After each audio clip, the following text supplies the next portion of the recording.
Hi, I'm Miranda Lewis. I'm an emergency physician and assistant medical director for Central California EMS Agency, and I'm really excited to be here to introduce this new high-performance CPR training.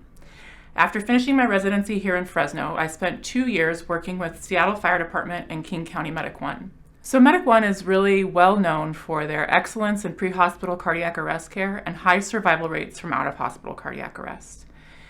And while I was there, I had the opportunity to witness their success in action. And what I saw was that patients survived. And the cornerstone of their success is really this expertly choreographed high-performance CPR that you're going to be learning today. So you are not only going to learn how to perform high-performance CPR, you're going to learn the science behind CPR, or the why. You're going to learn why minimizing interruptions and compressions is so important, and why recoil is just as important as depth of compressions, and so much more. And then in the in-person portion of this training, you're going to learn how to operationalize that science. You're going to learn how to integrate as a team and communicate and implement these steps of high-performance CPR. You're going to learn how to integrate those ALS skills seamlessly into the resuscitation. So you're not only going to learn the how and the why of CPR, but we are also asking you to change your mindset. We are asking you to go into every single resuscitation with the expectation that that patient is going to survive. So expectations influence performance. If you believe that that patient is going to survive, you're going to do everything in your power to make that happen. And then performance influences reality. And we've seen this over and over in communities across the country that adopt these practices, that when they implement high-performance CPR, reality changes and patients survive. We are asking you to become a part of a culture of excellence, a culture of survival where we strive for perfection in every resuscitation. And part of a culture of excellence is continuously measuring performance and finding new ways to improve. So I applaud you for joining this effort to improve cardiac arrest survival and snatch life from the jaws of death. Thank you so much for your engagement and for being a part of this. Introduction to High Performance CPR. This training will operationalize the science, develop mastery level individual skills, add coordination, communication, and team skills, begin a culture of excellence, and emphasize the importance of continuous measurement and improvement. Effective CPR is based on best science, driven by a culture of excellence, by trained, engaged responders with mastery-level skills, choreographed team performance, seamlessly integrated ALS procedures, and measured performance. How we do our job matters. Failure is unacceptable. BLS owns CPR. Take ownership of the resuscitation and outcomes. Patient-focused, real-time peer feedback. The attitude should be, nobody dies in my rig. And the goal of high-performance CPR is everyone in a shockable rhythm survives. Expect improvement. Now we're going to watch a short video by Dr. Michael Kopas, who emphasizes what you believe determines how you perform. That there should be a rule that you obey every day when you go to work, and that is nobody dies in my rig. Nobody dies under my care. I will aim as high as I possibly can to make sure that this individual's life is guaranteed. And when you do that, you work hard to gather skills and style and habits that propitiate success and effectiveness. And it could be that it's a culture, but it's a behavior, it's a willingness to give of yourself so that everybody in the group, including the patient, does extremely well. And when you look back on good athletic teams and when you look back on good medical teams, you think about the medical team that was collected at Baylor and the phenomenal activities of the heart surgery program, it's because everybody contributed and played over their head. Way over their head, and then finally discovered that they could play over their head and set the bar up and played over their head again. So the culture of excellence is pursuing high standards, and every time you reach your standard, set the bar higher. Every time you achieve success in the measurement of a difficult piece of music, then set the bar higher, either more difficult music or faster or better or whatever. But the rule needs to be that I don't take humans for granted, and I will work over my head beyond my capability that I see it to achieve success. Now we're going to watch a video by Dr. Peter Kudenchuk, who explains the science of saving a life. Hi, I'm Dr. Peter Kudenchuk. I'm professor of medicine in cardiology at the University of Washington. I'm a faculty member for the Resuscitation Academy and medical program director for King County Medic 1. Thanks for joining me today as we talk about CPR, what it takes to save a life. Survival after cardiac arrest is a time-dependent problem. Even if a first responder comes on scene with a defibrillator and shocks a patient out of cardiac arrest, the time from collapse to that shock determines whether that patient lives or dies.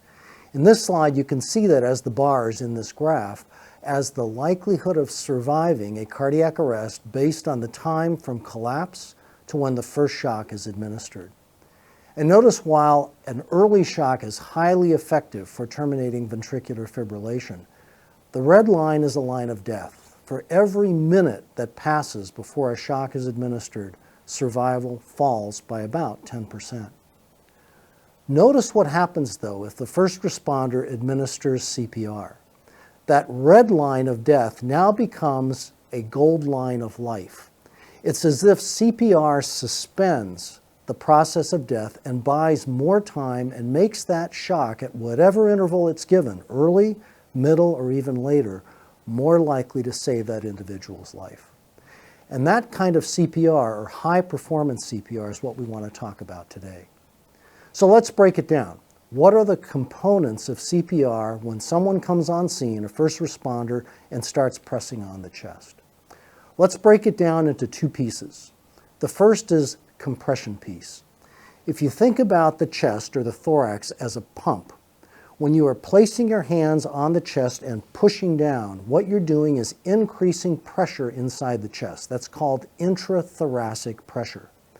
That pressure that you're generating inside the chest is what ejects blood out of the heart, out of the lungs, and out of everything that sits inside the chest. Meaning the better your compression, the better the blood flow out of the heart, the better the blood flow to the brain, to the kidneys, and every organ that's in the body. Decompression, recoil. That's when you lift your hand off the chest and allow the chest that was compressed to now re-expand to where it was before you started pressing. Now, that creates an interesting thing inside the chest. It creates a vacuum. As the chest is re-expanding, the pressure inside the chest is falling and it sucks blood back into the heart, back into the lungs, and everything that's in the chest that needs to fill with blood. Meaning the better the recoil, the stronger that vacuum inside the chest, the better the chest refills, and guess what that means? The next compression is going to have a full chest of blood to pump out to the rest of the body. So here's the challenge. How do we do that and put enough gunpowder in it to make CPR the most effective that it can possibly be, what we call high-performance CPR?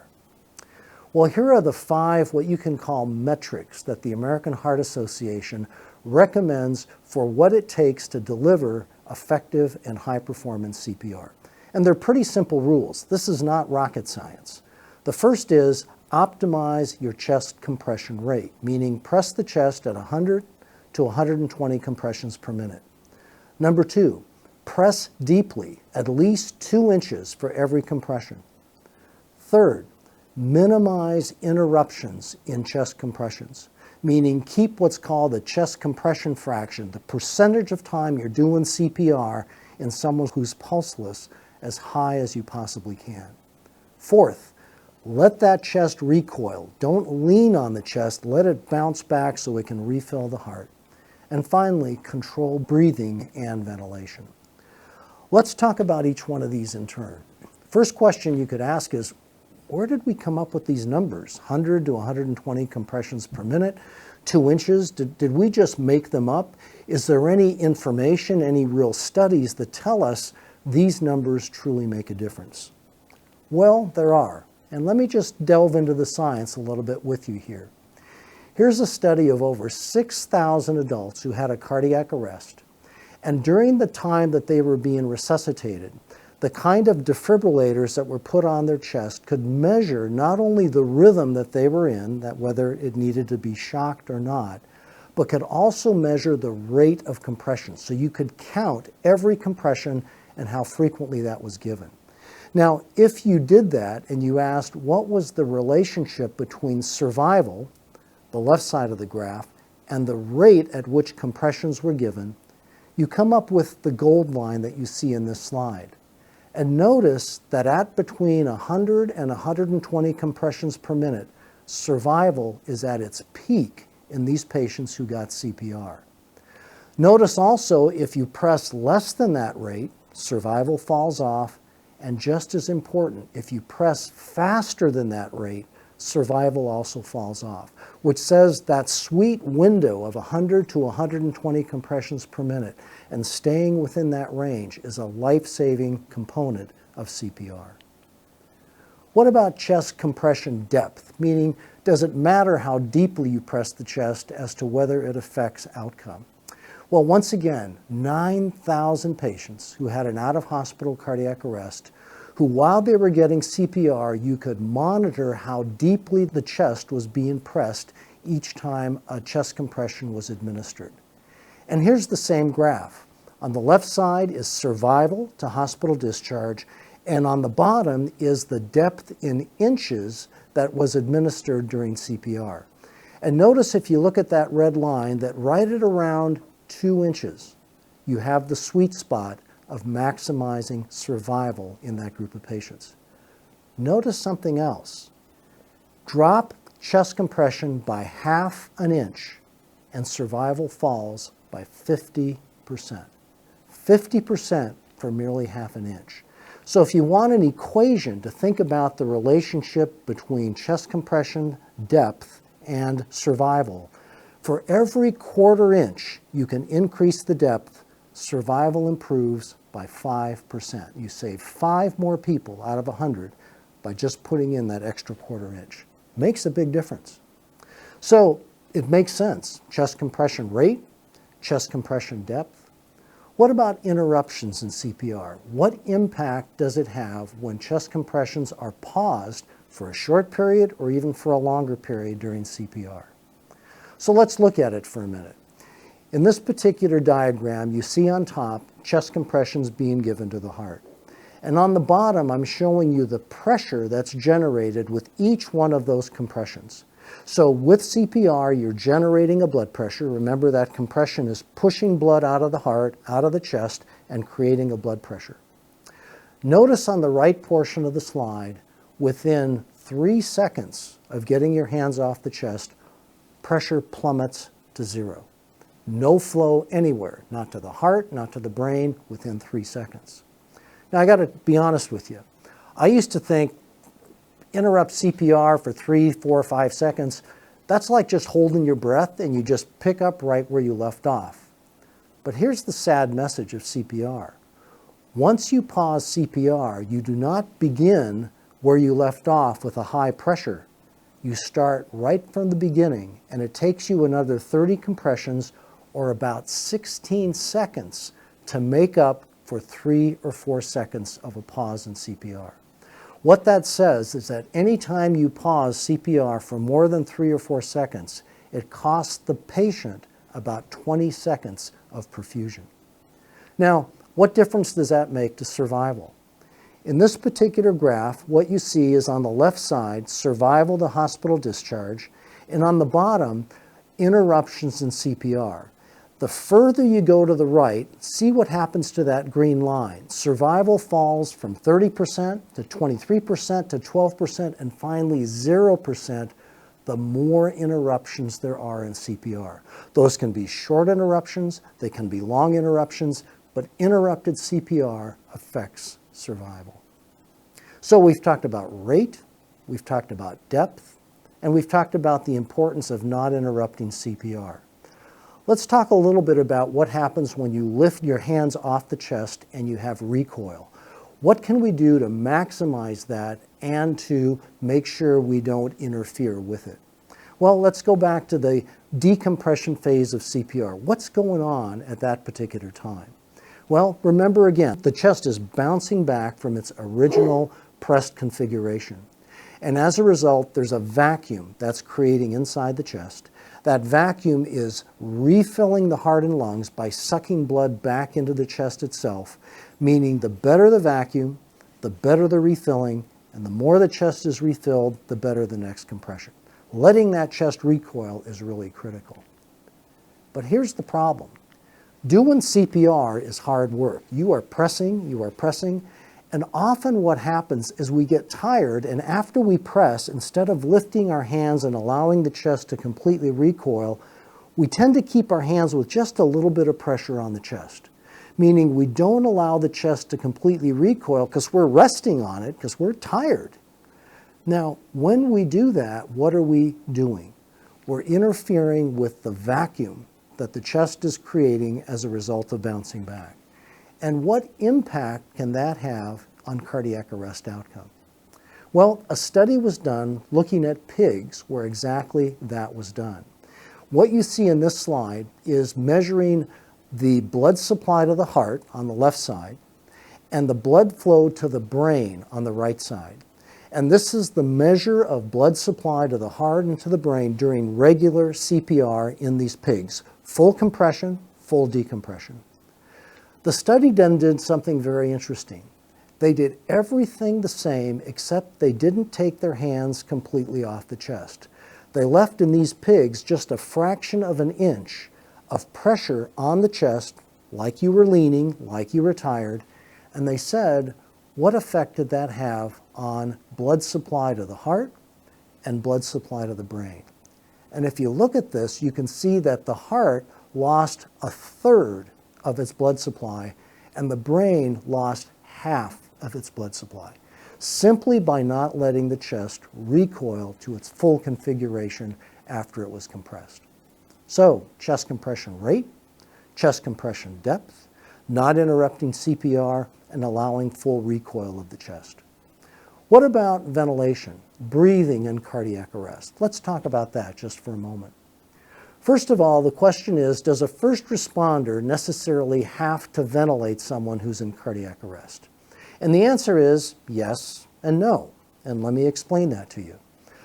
On the right side of this particular slide, you're seeing measures of oxygen on top and measures of carbon dioxide in the blood on the bottom.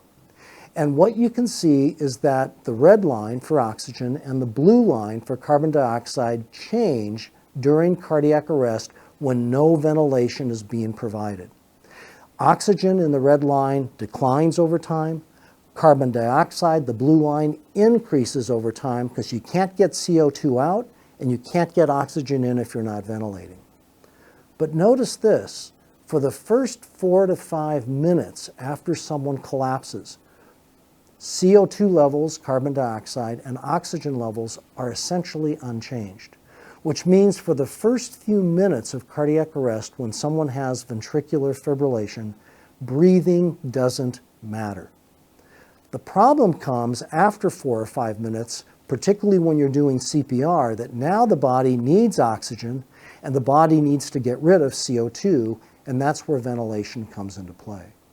What we do with ventilation is we're blowing oxygen into the lungs and then allowing CO2, carbon dioxide, to come out of the lungs. That's important because it's providing those nutrients, oxygen, into the blood, so when we pump the chest, we're delivering not just blood without oxygen, but blood that has oxygen in it. But here's the problem when we overdo it. If you breathe too often, or you breathe too forcefully, remember what each breath does. It's putting pressure inside the chest, right? It's doing it by the air that we're pushing in. And if the heart and chest want to refill at the same time, you're fighting two battles, the vacuum and the air coming in. So we want to be cautious about how vigorously and how frequently we ventilate. If you ventilate too vigorously, you're potentially going to compromise CPR.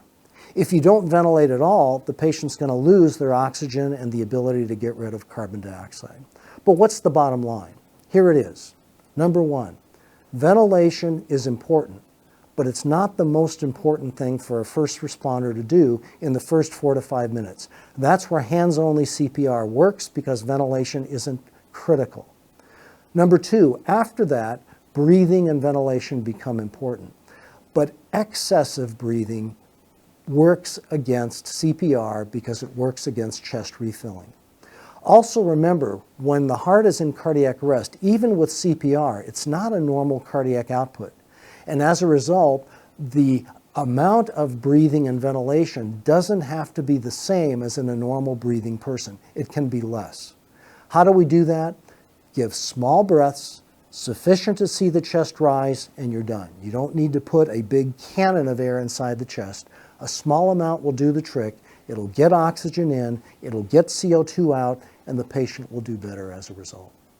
So here we are, 5 metrics of high-performance CPR. Optimize chest compression rate, optimize chest compression depth, minimize interruptions in CPR, promote full chest recoil, don't lean on the chest, and control breathing and ventilation. Now I can promise you something. You do that, you do high-performance CPR, and you will maximize the success that you will have in resuscitating that patient. And the marriage between that kind of CPR and defibrillation, done as soon as you can possibly do it, will save lives. You will save lives putting that package together every time you encounter someone in cardiac arrest. Key concepts of effective CPR: BLS ownership of CPR, coordination and communication among rescuers, well-defined roles, and efficiency in choreography. Mastery level individual skill performance includes an initial assessment of less than 10 seconds, chest compressions with an emphasis on rate, depth, and recoil. We will be using a metronome. Controlled ventilations, approximately 350 to 500 mLs. Optimal use of AED, monitor, or defibrillator, and an integration of ALS skills without interrupting compressions.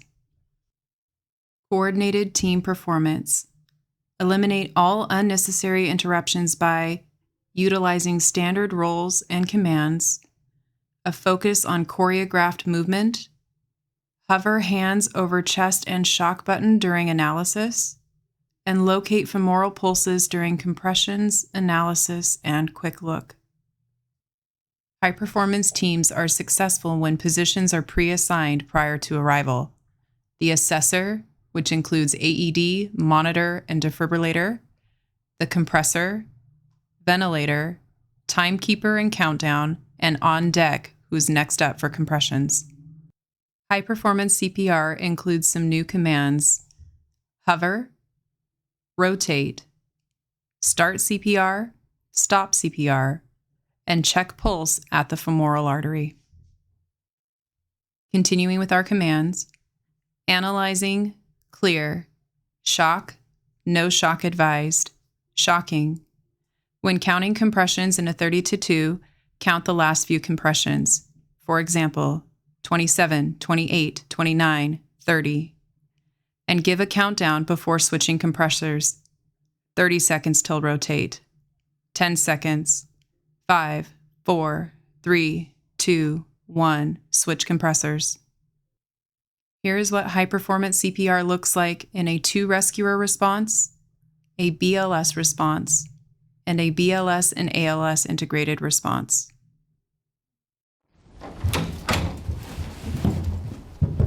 Sir? No pulse. Start CPR.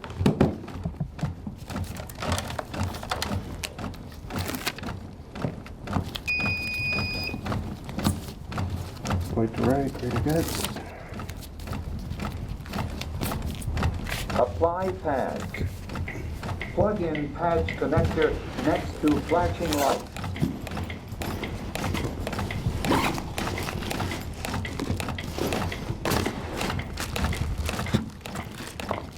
Okay, we've got about another minute of CPR. Okay. Apply pad. Plug in connector.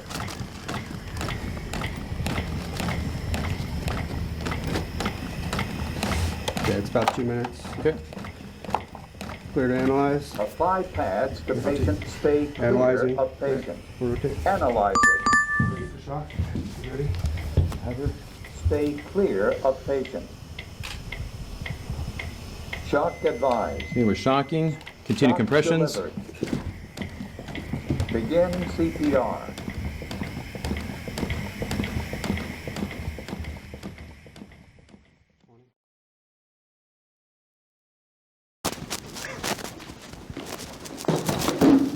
Ready, chest and hover. No pulse, start CPR.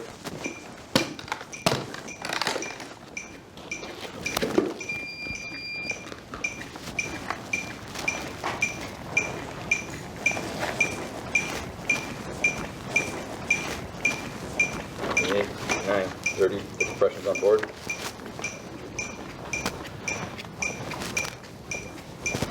Better analyze, hover. Stay clear of patient. Analyzing. Shock advised. Shock advised, prepare to shock, hover. Go. Shock delivered. Begin CPR.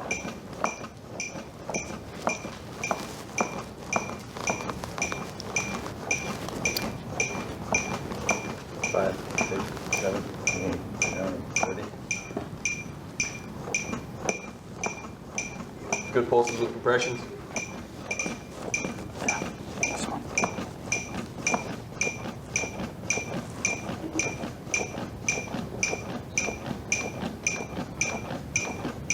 Five, 6, 7, 8, 9, 30.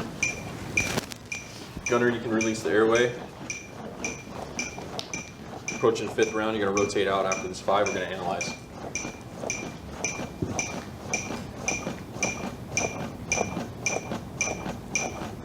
Six, 7, 8, 9, 30. Rotate. Hover. Analyzing. Stay clear of patient. Analyze. Shocking. Go. Shock delivered.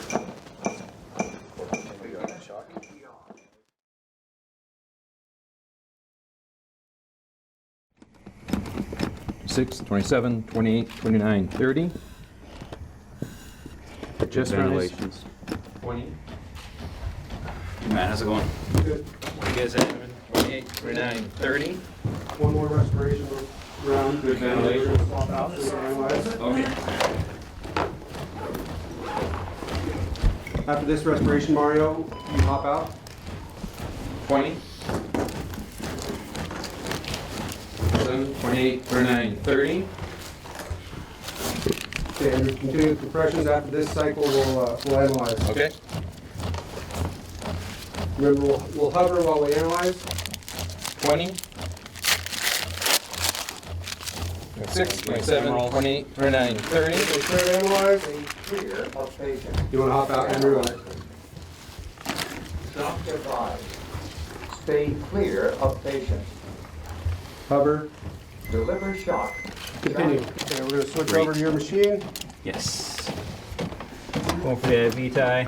Okay. 30. 25, 26, 27. After these 28, ventilations, I'm going to have you 29, go off to the right. One the IV. Yeah. 2. Okay, slide off to the right. So we're on our machine now. Good. Okay. Okay, there's a good view there. Okay, tubes past the cords. IV secured. 9, 30. Who's on Okay, timer right title now? one. Go ahead and 30 add that, seconds in. please. 30 seconds in. Go ahead and let me know at and 30 give me a seconds bag. remaining and 15 seconds remaining so we can One do a more charge bag. if needed. One more. Okay, we got a nice waveform. Go ahead and continue just every 10 compressions now. 8, So 9, we'll tie our 10. last shock with a VF. I'm going to go ahead and Okay. drop an epi. Okay. Another bag. 9, 10. Okay, good lung sounds, 8, negative 9, epigastric. 10. 1 minute in. Just get this secured, Kevin, and then I'll be over to help you. Now that you understand the science behind high-performance CPR, over the next several weeks, we will be holding in-person hands-on training to learn how to operationalize what you have learned so far. The in-person training will include hands-on practice with high-fidelity CPR mannequins for real-time feedback. We are asking you to strive for a culture of excellence where we accept nothing less than perfection in every resuscitation. Thank you for your time and attention. We appreciate all that you do. Be safe out there.